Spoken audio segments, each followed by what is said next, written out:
You're listening to Lifestyle Locker Radio with Kirsten Beverley-Waters.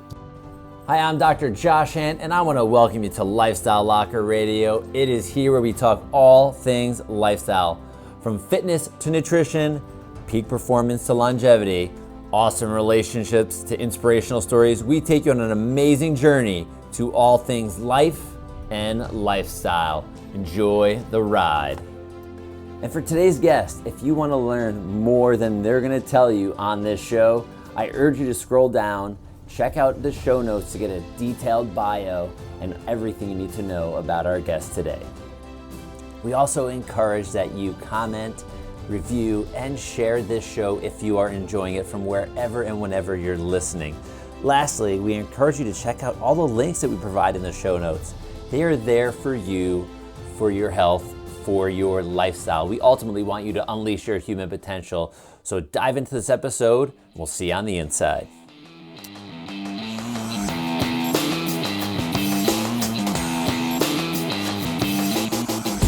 Hey everyone, welcome back to Lifestyle Locker Radio. We have an amazing guest today, an outdoor fanatic, a sports enthusiast, a health enthusiast that says she loves studying the human condition. So Kirsten, welcome.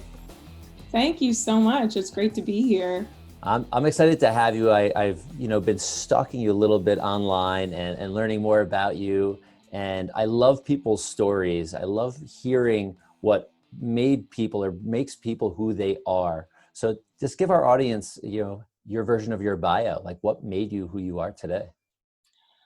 Well, I would like to say that what made me who I am is a little bit on the wild side. I grew up loving the outdoors. My dad was an avid runner.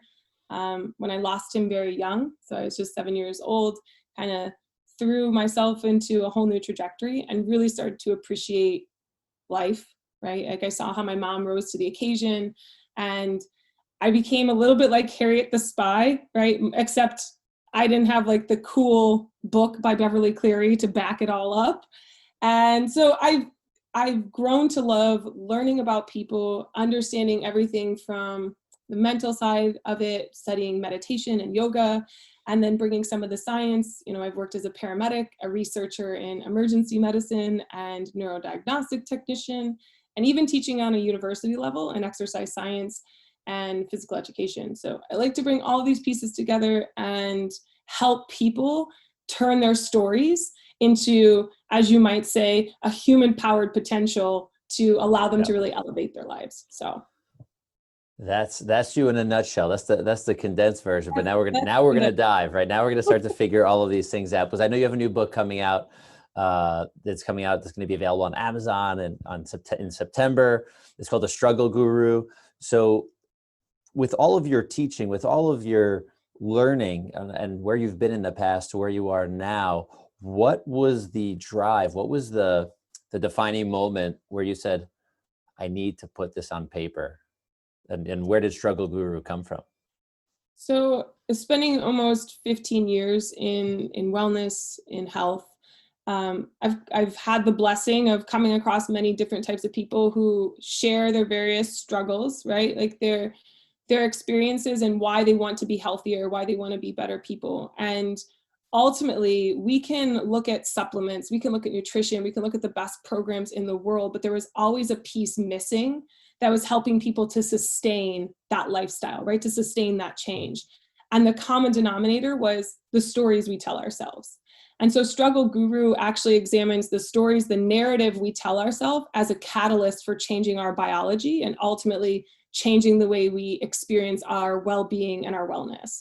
So taking all of those pieces, condensing them through my own experiences, through some personal anecdotes, as well as some of the people I've come across with in my life, and helping people see that your story could be the most powerful piece of your health that you are overlooking. And how do we look into that, and how do we change that story so that we can know what nutrition is best for us and what type of movement is good and what does meditation look like for us, and really condense it down into something so deeply personal that allows for lasting change.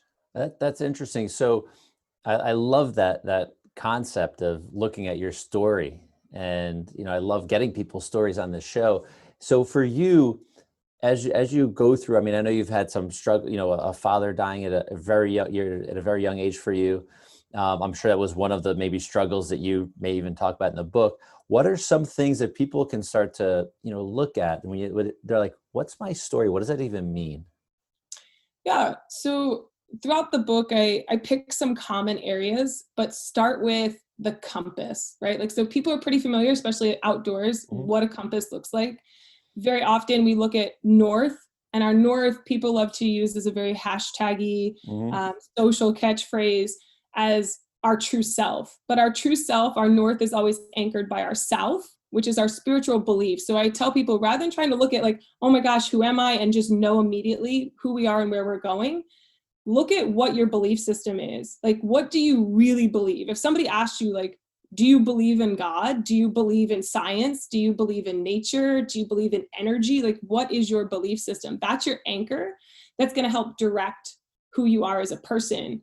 But that won't make a full compass. So east is our experiences, our education. What are some of the education experiences you have? Because Eastern education experience is going to guide our Western wisdom. So the wisdom that we can create. So looking at this full compass of who we are, and in the book, I actually ask you some questions throughout that help you kind of key into these. But what's my belief system? What's my education experience? What do I think about myself on a daily basis? Like, what are common questions that keep coming up, or what are common issues that I keep coming back to? Is it, I always stick to a specific type of nutrition and I fall off when I'm really emotional. So where is that emotion coming from? Like, it's really about taking some inventory. And there's I so like many that. questions, is why it takes the whole book Yeah, of course, of to go course. through. But starting with that personal inventory of just asking yourself, what do I believe, and what do I want? Like, what do I really want? Not about, do I want a six pack? Do I want to finish a race? What do I want out of my life? And then start asking some of those questions within that compass to help direct us is very helpful. Yeah. So I love that question. And some of my mentors use, what do you truly want?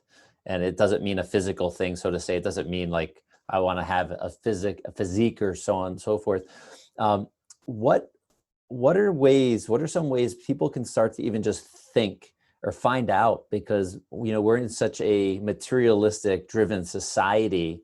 Now we have, with the invention of social media, and we'll say Instagram specifically, I mean, it's all about the look. It's all about what do I look like? What do my things look like? What do my adventures look like? What do my family look like?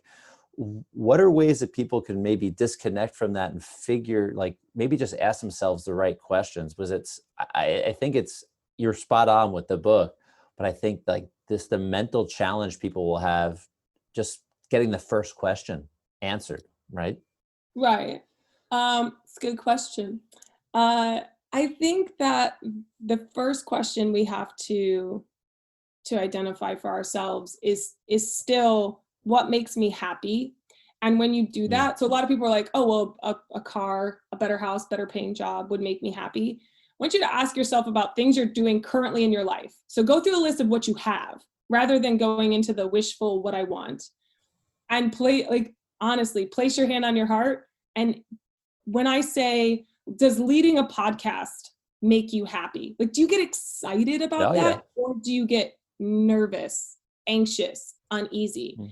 We have a visceral response to things that really matter in our life. If you've ever been to any celebration or any loss, you feel these emotions in extremes. We feel it in our body. And the problem is we go immediately to our brain, and we immediately go to the thought, and we are great at convincing ourselves why those things that we want can never happen.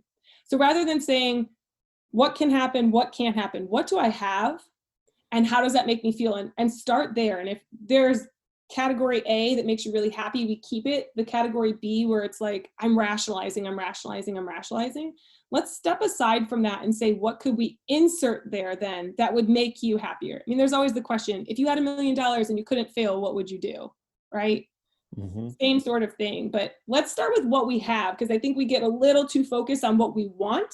What is it that we have in this moment that makes us really happy, and build from there? Because if we're always living in the future, it makes it really hard to be a human being, doesn't it? Because Yeah. being is a present participle of be. So I have to be here. I have to be present. So I have to look at what I have now. Yeah, that's such a true thing. We all look at what we don't have and are not grateful for the things that are currently in our lives, whether it's a relationship or a physical thing. I've done some humanitarian work, and I'm glad you brought this up, because it made me really just go back. And in this humanitarian work, where like in these villages, I've been in Africa and the Dominican Republic and Haiti, where you finish the day and you go back to your hotel, which may be like a 2-star hotel, like it might or might not have air conditioning, but it has glass windows, and you're like, holy cow, your windows, my floor may be like cracking, but I have a floor. It's all becomes, I guess, perspective for all of us, and we all just get lost in the don't versus the what we do. And I think that's a huge awakening for people to realize, holy cow, I really have a lot more than I'm bargaining for here. And that just means you can have exponential growth should you choose to become aware. Absolutely. Yeah. So with the book, with the development of the book, with going on this journey, you have a couple programs that you actually do with people that are outdoors, right? Like I don't remember the names off the top of my head, but there's a yoga experience and there's more like the adventure experience. You call them camps, right? And then a combination of the two. Did some of the book come from some of the experiences that you have worked with people or done with yourself in this outdoor type stuff? Always. First thing is, everything that I've ever done within the fitness or wellness world, I have never asked any athlete, and I want to be clear, every person that I work with on an individual basis, I refer to as an athlete, because having this goal and this perspective, it's empowering, versus client is very cold, in my opinion, and they're not my patients because I'm not a doctor. But for my athletes, having these conversations and working through this process, I will never ask them to do something that I myself have not done. And so I put myself into these situations, sometimes to extremes, right? Like I've had athletes ask about fasting, and I've tried extended fasting for 12 days to see what that felt like and know what my body's going through, and do the research and do the science. So yes, these come from those experiences, but ultimately I believe that we can always learn as humans how to be more human by being in nature, because it strips back the 4 walls that confine us. And you can live in the most beautiful place and have the most beautiful view, but as soon as you peel back those walls also come down internally for people. And it sounds a little cheesy, but it's the truth. I mean, I've had grown men break down and cry, right? Yeah. Like they are able to be vulnerable and be really true with what they're feeling and what they're experiencing. And so, yes, some of those programs, I take people out in some beautiful places because the beauty helps, right? Like being in a pretty place helps, but also allows us to try new things and get outside of our comfort zone. And I like to challenge pushing the physical discomfort to translate some of that into the mental, emotional discomfort, but tying it together. I think there are a lot of programs out there that do a great job with taking you out on these retreats and putting you in these physical situations that push you, but then we're not tying it back to, well, what does that have to do with me having a crappy job back at home and not liking it, or disliking my body, or having a troubled relationship? How do I make that work? So that's where we bring it back together and really start to have these deeper conversations, so that, again, looking at our story, we can start to make some incremental changes that are going to be sustaining. That's so essential. I mean, experience, like your compass, like that's so massive. And when you say education, I know some people may be thinking like, well, schooling, I think that's part of it, but I think the experiences in our life are by far the best schooling we can have. And doing events like I grew up going through experiential trainings like firewalks and all sorts of funky, wild things. And I took it all for granted as a kid. Right. But now when I reflect and look back and go, holy cow, I was so lucky or grateful to have those types of experiences and get to see people like yourself that are bringing people on these things that, they may be going because it may be fun, but when they start to peel away the layers of that onion of themselves and go, holy cow, this hike or this whatever, this challenge really now I can look back and go, holy cow, how is this like my life? in every Well, an aspect. interesting thing you bring up is the education part. We're really good at educating. So we're really good at absorbing knowledge. Like we're constantly being inundated. Mm-hmm. We're not so great at learning. There's a difference, right? I Yeah. can educate you. I can give you materials. You can study science. You can study math and reading. You can get the education, but how do we apply it?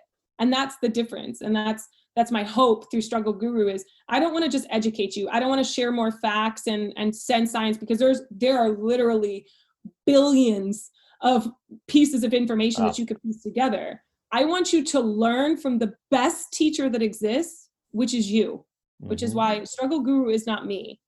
I am no one's guru, but I want you to know that like your guru exists within you and you can uncover that by really learning your story.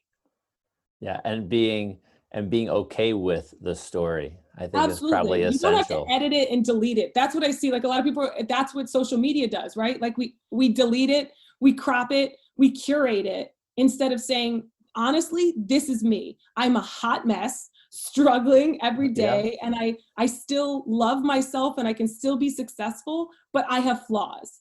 And that's okay. Nobody is buying that we're perfect and polished and everything is fixed and unmoving, because the only thing that we know is that things are constantly changing. So we need to learn how to change with it. That's how we evolve, right? Like that's how Yeah. humans evolved and are still a species. Yeah. So, I mean, I guess in the book, vulnerability is probably a pretty big thing. Yes. Yeah. Yeah. That's, Like that's in the introduction. Like you have to come with vulnerability yeah. and honesty. Like you have to be honest with Yeah. yourself. That's so powerful. I love how when I do have a conversation like this, it's not scripted. We didn't practice this or have this Right. conversation anywhere. I always get so much out of it because I'm always, I'm listening and going, holy cow, I think she's talking to me. Like, when you're teaching, and that's so powerful because as we all listen to these shows, these podcasts, especially like this one with Kirsten, you can start to really think and learn and go, holy cow, like if I take a step back and look at myself, and you get engaged with the content of like Struggle Guru and then start to really just step back and have that 50,000-foot view of yourself and then be okay with it. I mean, what are the possibilities for people? What are the outcomes? I think that for myself all the day, like if I have 200 almost, well, I probably have like 220 recorded episodes at this point, and I've taken small action steps probably from every single person. But what if I dove in on one of these, just one episode, and like how much more profound would it or would not be? It's, Absolutely. yeah. But I'm grateful for podcasts like yours so that, I mean, I listen to your show and listen to all these different pieces of information. Same thing. It's just as enriching for me. And that's one of the great things. Like the more people share their story, the more doors we can open, Mm-hmm. right? Like that's the underlying message within Struggle Guru. Your story matters. And it doesn't matter. You don't have to have a loss of a father, a loss of a job, something traumatic or monetized in a way within the media that says that this is a true struggle, because so many people are like, oh, I'm not struggling enough, so I can't share my story. But you don't know what sharing your story is going to do and how that unlocks other things for other people. Mm-hmm. And ultimately, again, helps our human potential to really understand what the true well-being means in our lives. Yeah, it's, I think of how we all, I shouldn't say we all, it's probably a bad thing to say, but many of us, me included at times, I, look at like a person like a Tony Robbins, or I'll look at like one of these ultra successful people. I'm like, do I have to go through hell first? Like a Right. lot of these people do. And I think the answer is no. Like that's just that conversation we're having in our own heads that we're struggling with to go, crap, like I'm going to be where I am now for the rest of my life. And I think that's probably the majority of society. So the lucky people that are going to be getting your book are going to be able to have that opportunity to go, I can just be me, and that's going to be awesome. And I can Right. make the best version of myself. So it is very powerful. Very powerful. So next question I'm going to ask you here is something I like to ask all our guests when I remember, and I'm remembering right now, which is important. What are three things that someone can do to, unleash their human potential, if they had to take 3 steps based on what you've learned through life, what you've learned through creating this book and your programs, what 3 things, if you had to say, take these 3 action steps, and it could be anything, what would it be? Spend time focusing on your breath, because honestly, at the end of the day, you can live without water for a certain amount of time or food, but if we don't have breath, we have nothing. So spend time in your breath. It's powerful. Spend time moving your body, any type of movement. It doesn't have to be structured. It doesn't have to be painful and intense. Just move. Find a way to move that makes you feel alive. And ultimately, be in nature, however you can, as much as you can, because the more time you spend in nature, truly, the more you're going to learn about yourself. So those are my 3: breath, Cool. movement, nature. I live there. I think I love that. That's so essential for life.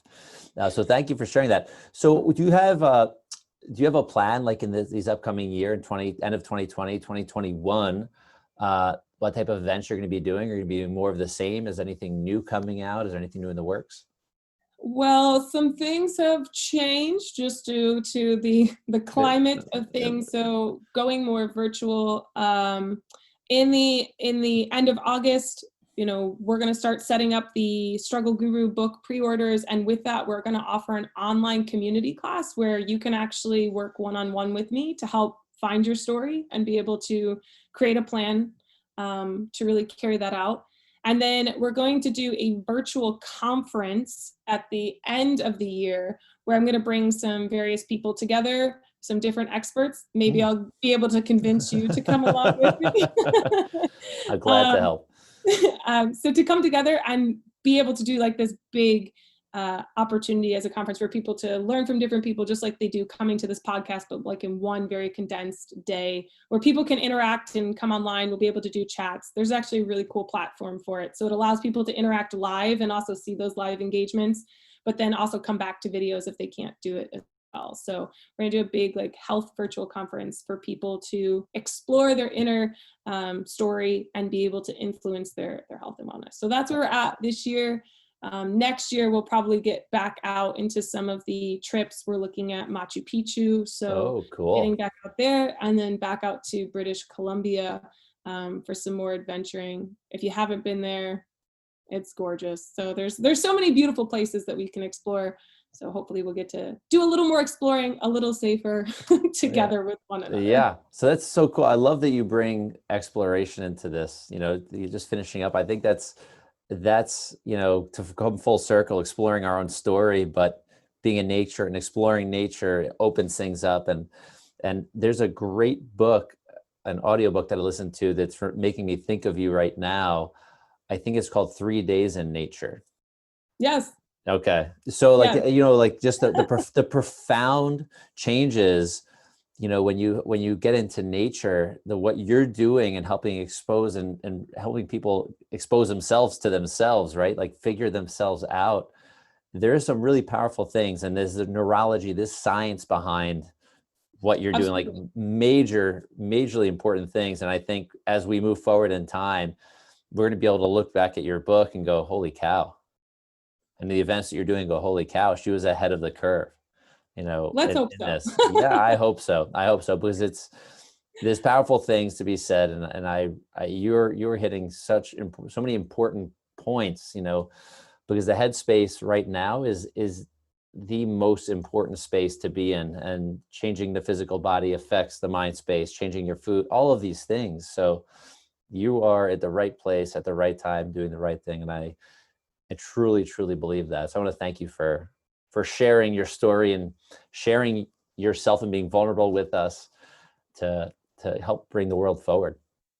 Well, thank you for having me. I'm super honored to be able to share my story and be able to connect with more people. Awesome. Well, everybody, Kirsten, make sure you do check out the book, Struggle Guru. We'll have links in the show notes so you can connect and maybe even get a discount if you're ordering directly from our website. Yeah. We'll have all those details in there, and it will be live. It will be out in all places, so you'll be able to get it from everywhere. But if you want to find out about getting it maybe early, we'll find out straight through her website, which will also be in the show notes. So Kirsten, again, thank you so much. Appreciate you. Thank you for having me. Hey everyone, I love finishing an episode with a laugh. I hope you loved Kirsten and her talking about her journey. Remember to definitely scroll down in the show notes, because as I promised, you're going to get some details there to get the discount on the book Struggle Guru. It's 10% off. You're going to have to head over to Kirsten's website, which is in the show notes, and you can head over to lifestylelocker.com/struggle guru. Once again, lifestylelocker.com/struggle guru. And I want to let you know that this show is also sponsored by the 3065 Lifestyle Shift Program, and you can get into improving your life and your lifestyle three-dimensionally for just $5 a month. If you don't know what those three dimensions are, you definitely want to check out the short videos that are on the landing page for the 3065 program. It will blow your mind, and at just $5 a month, you can improve your life and your lifestyle and make some nice, healthy friends at the same time. So once again, Dr. Josh Hant here for Lifestyle Locker Radio.